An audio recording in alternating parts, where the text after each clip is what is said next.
The intent of this archive is speaking the sacredness of the forgotten and remembering with reverence the humanity, right? So I just wanted to start with that because that's the real tone beneath this work. And so this is an honoring. This whole project for me first started returning to baseball cards last year, actually on my birthday, with a 1960 Topps Bob Gibson. And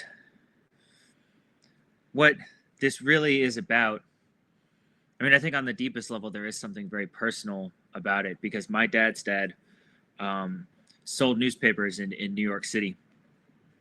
And I'm going to pull up a picture here. And he struggled to survive, right, during this period of time in history.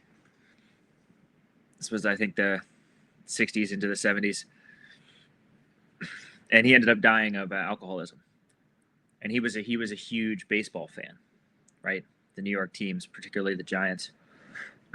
So I grew up with Willie Mays, being a New York Giant and coming back around to be a New York Met in his final years of his career. What there really is here, this is a human history. And I pulled up this picture here of Daffy Dean, Dizzy Dean's brother, because it says so much in terms of his expression.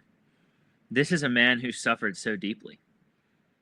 This is a man who was the son of poor sharecroppers in the American South, who went on, along with his brother, to become one of the best pitchers on a team that not only defined an era, but defined a nation for a whole generation. The Gas House Gang. This was the team of the American South and the American Midwest because that was the team that they had. The other teams were more Northeastern.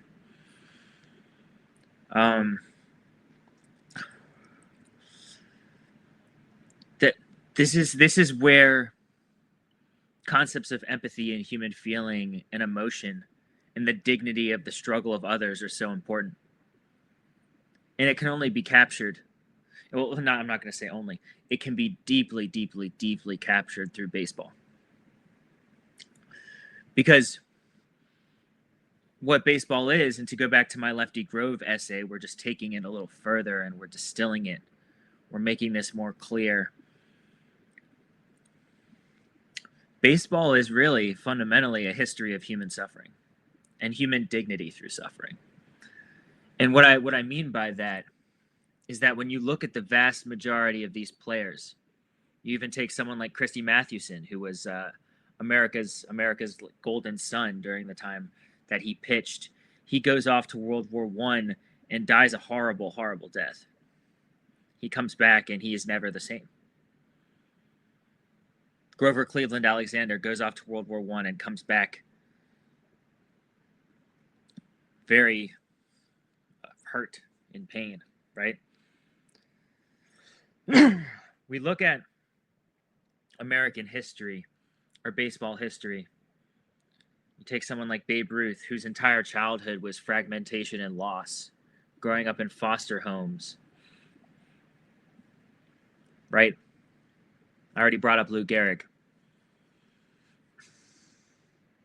You look at what the players in the Negro Leagues went through.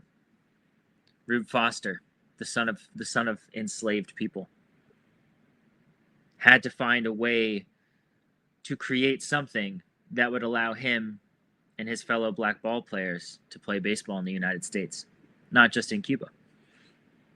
He creates the Negro Leagues, the organized professional black league in America. What you're looking at is this is a real inroad, a profound inroad, and I'm going to say just very clearly, a spiritual inroad to consciousness. Because we're not looking at baseball in terms of statistics, who won where, who won what, who was on what team. We are looking at the human being.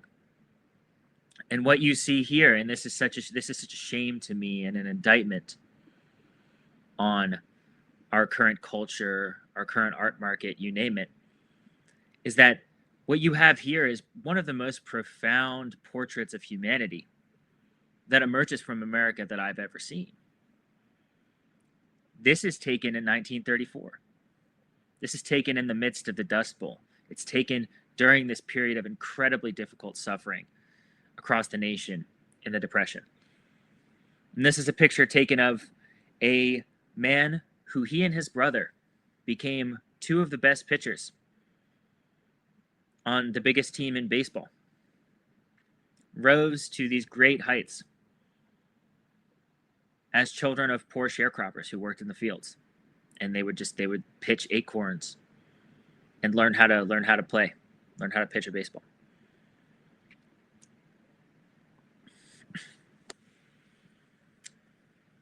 If you want to understand the meaning of life, you have to understand and be present with the suffering of others. And this leads me, I have a really great quote from the Buddha, actually. It's a really good one. Let me just pull it up because I want to do it justice.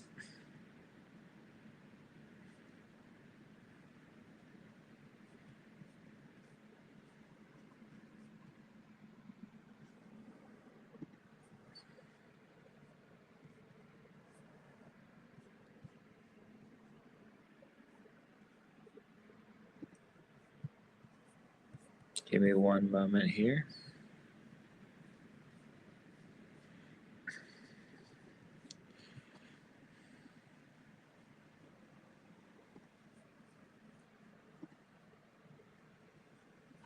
I know I can find it.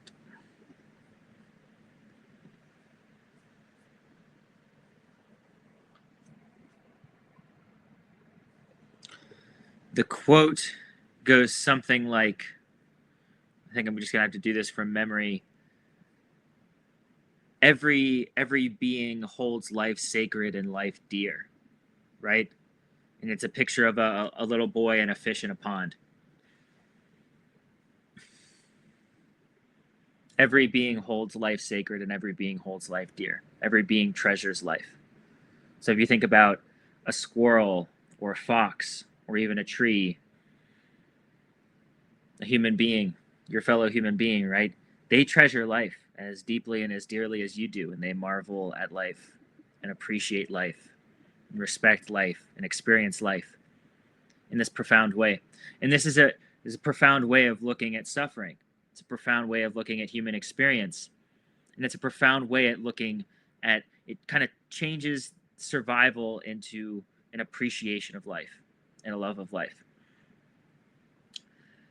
The most important thing about baseball and baseball history is that it is a history of human suffering.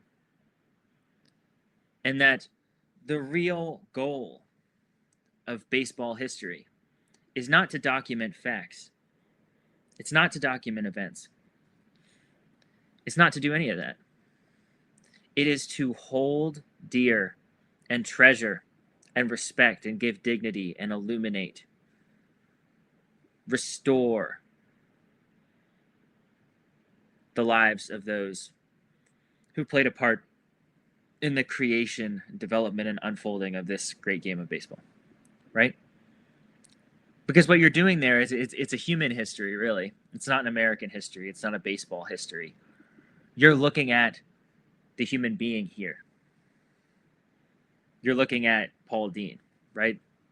The son of poor sharecroppers who pursues baseball, has very little options. You're looking at Christy Mathewson, for instance, someone who stood up for ethics, who stood up for truth, who wanted to play the game the right way. And in doing so, gave baseball a new image, a new face, a new name, a new way of being perceived. You have these struggles that occur within baseball. They're existential struggles, whether it's labor in terms of the Players League or the Federal League, whether it's over gambling and overthrowing games and betting. These are struggles that are at the deepest level, right? They're existential human struggles about values, about doing the right thing. Struggles against the atrophy and entropy of consciousness,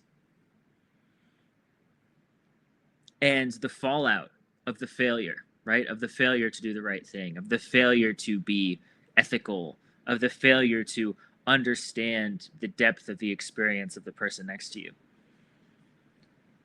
And this to me is the real root, right? It's the real treasure, the real gold, the real secret history of baseball. And you can see it all here in Paul Dean's expression. This is an incredibly vulnerable, emotional portrait.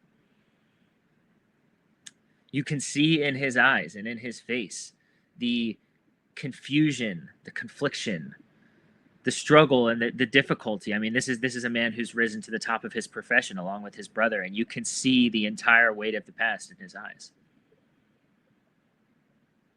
This is what a real baseball history redeems, right? So I look at pictures of Rube Foster, like the Rube Foster image I showed you before in the Cuban League essay, right? The origins of modern baseball.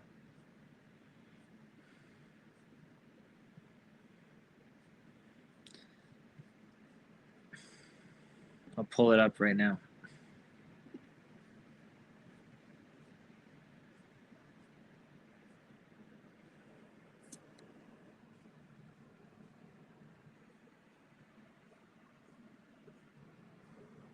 Let's see.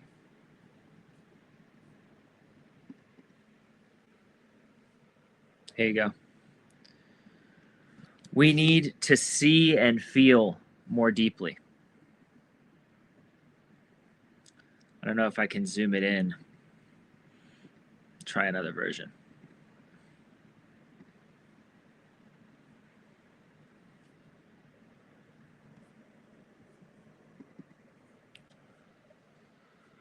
We need to see and feel more deeply to penetrate the veil of human history, right? To penetrate the veil of experience, to see through time, to see through space, and to feel the struggle, the turmoil, the plight, the difficulty. Someone like Rube Foster, who raises this league, right? Has these experiences in the Cuban League and raises this league in his home country, a home country that is ruthlessly discriminating against him and his fellow players. Right? To see and feel that humanity is, again, it's the call of Christ, the call of Buddha, the call of Muhammad, the call of the prophets. Because what we're being asked to do is actually to see and feel and experience something much greater through this real ability to bridge the gap, to bridge historical distances, to understand the innate humanity of the struggle of people like Paul Dean or Rube Foster. We are being called into this relationship through space and through time. We're being called into the ability to truly perceive. And what that does is it adds real meaning. It adds real power.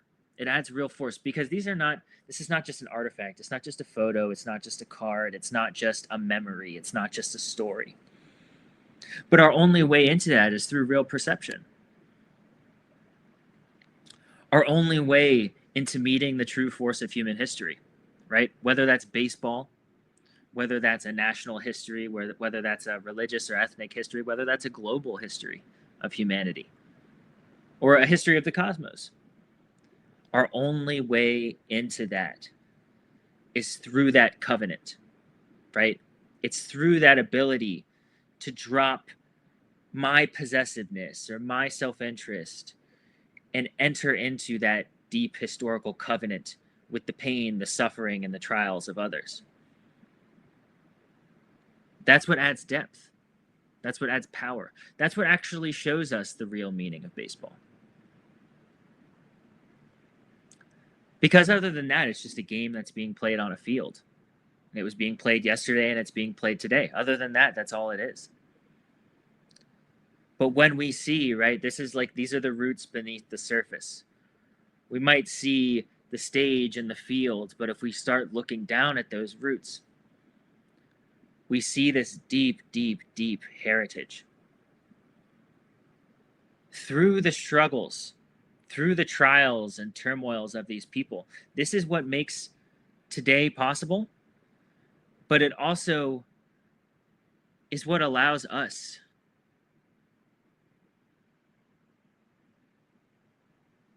to experience the real meaning of life. Not just in you look at something at a surface level and you ask how much does it cost or how much is it worth, or even what does it mean.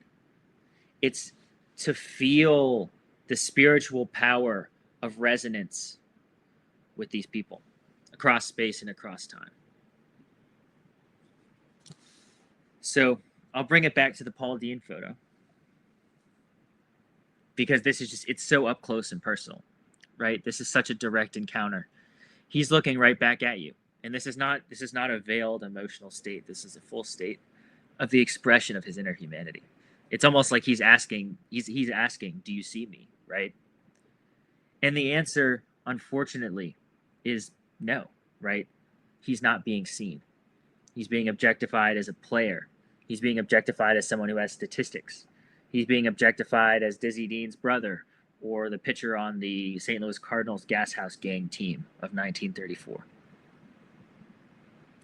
These are questions of the dignity of our innate humanity, and the failure to recognize them and retrieve them and form that sacred covenant is our failure as a species, as a culture, as a civilization to come into real relationship with the true power, the essence, and the existence of being, right? We fail ourselves in failing that covenant because we fail to retrieve the sacred. The sacred is the timeless, and the timeless is our ability to return through time and touch hands and be present with these people who inform the legacy and the dignity of our tradition.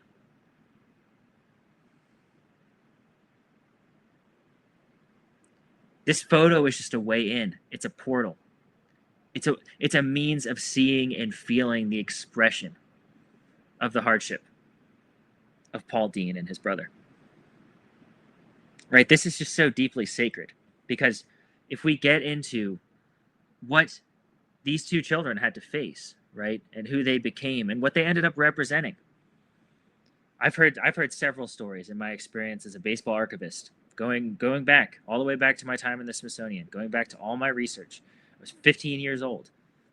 Several stories where people's grandparents, just great-grandparents, lived and died with the radio, listening to this gas house gang team in the middle of rural farms and rural farmlands. Many of them never even got to go to any games, right?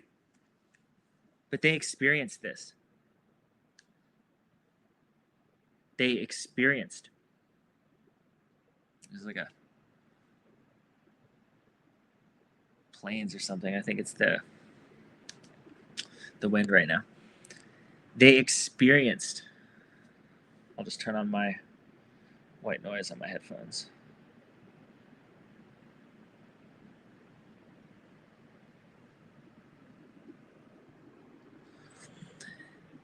They experienced through the radio. They got a glimpse at people who stood for them, right? And this goes back to the Lefty Grove essay. People who stood for rural America, these impoverished sharecroppers, right? They stood for their communities. And these are two young men who stood up on this stage for the 1934 World Series, for the Gas House Gang. And the sense of resonance was so deep because the love of baseball was so deep. And then you have these young men who are from your township, right? Who are from your community.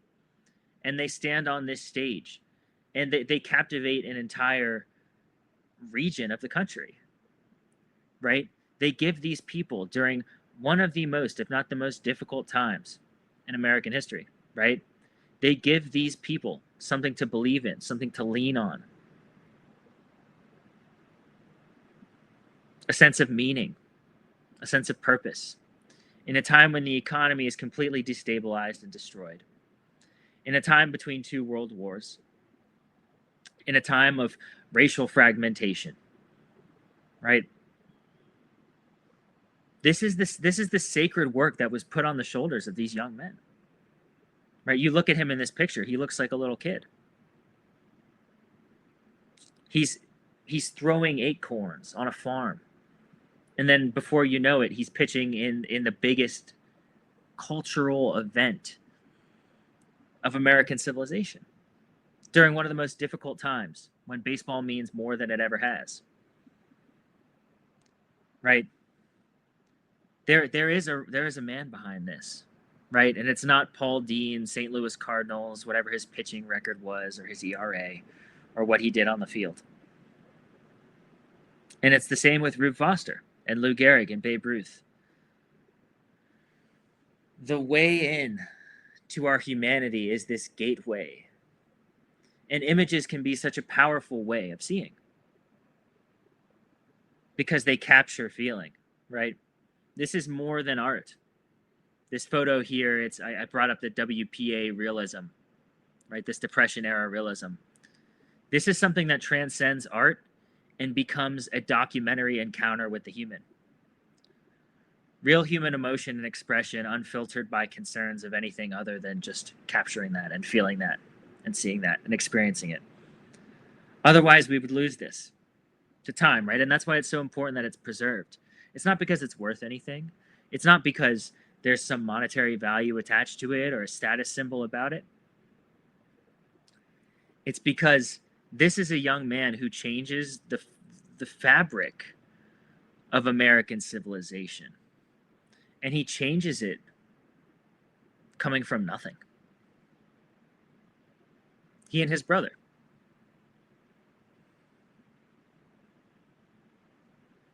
This is a man who had nothing. And you can see in his eyes the struggle and the conflict and the difficulty with coming to terms of his entire childhood. This is what we are meant to see and feel. That is sacred, that is human, that is deeply, deeply spiritual. And it's something that we forget with the aggrandized modern perspective of images and value and I don't know, sort of like the hormone play of modern society and modern culture, screens. We lose not only our humanity, but the humanity of others. And perhaps, right, we never had it, I would dare say. Right? What do we know about the humanity of Rube Foster? This is a man who did everything he could to create one of the greatest and most important institutions in baseball history. This is a man who, I believe there was a gas accident and he ended up getting interned in an asylum. People like Ernie Lombardi, right? Who, it's called Lombardi's Snooze. It was a play in the late 30s World Series where he gets knocked out. And I think Joe DiMaggio scored from first base. And he was never able to live it down, and then he committed suicide. This was a humble, kind man who was one of the greatest baseball players of all time. What does this all say about us? What does this say about our ability to recognize the humanity in one another? And that itself being the greatest failure.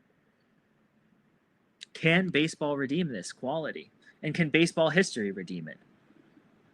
The only way is if we learn how to see and we learn how to perceive. We're not looking at objects. We're not looking at their value. We're not looking at statistics. We're not looking at victories. We're looking at the humanity, which weaves the real story of baseball, which makes the real story of baseball possible. People like Jack Myers, the Native American catcher for Christy Mathewson. I have a picture of him. I'll pull it up right now.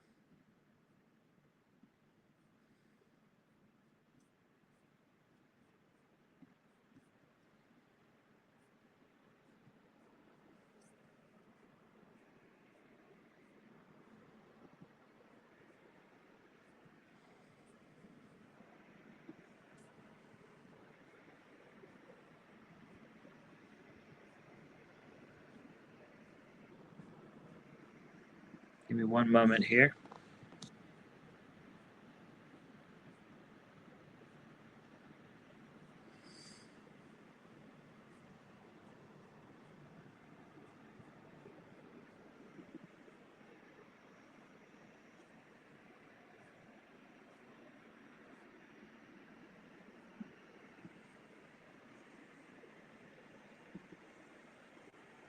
There we go.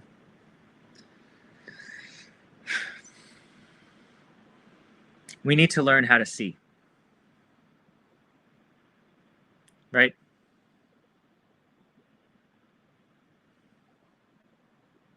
We need to learn how to see one another. And this being our greatest failing as a species and as a culture, as a collective culture. We fail to see the inner life, the lived feelings, the emotion, the spiritual state, the dreams, the striving, and the struggle of the humanity within. Right? And so a lot of this has been increasingly veiled in modern society with status symbols, with glamour, with distractions, with posed images. And a great thing about these early baseball photographs and early baseball itself is that it was very unadorned.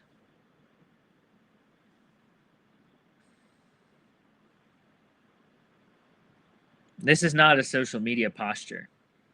This is not a posture for a magazine. There just wasn't any of that. It just wasn't possible. There was no sort of exaggerated luxury that allowed for this posturing, this pretend, this fakeness of emotion, this fakeness of feeling. None of it. This is a man who's standing before this documentary camera, and he's bearing his soul. He's present. So this is what I ask. I really ask of baseball history, is that we learn how to feel and we learn how to see each other through this gap, through this bridge, through space and through time. And that in and of itself is what avails us and allows us to have real, deep, meaningful experience. And the failure to do that is what breaks, fractures, and destroys us, our institutions, our cultures, our societies, our communities. That's what I have.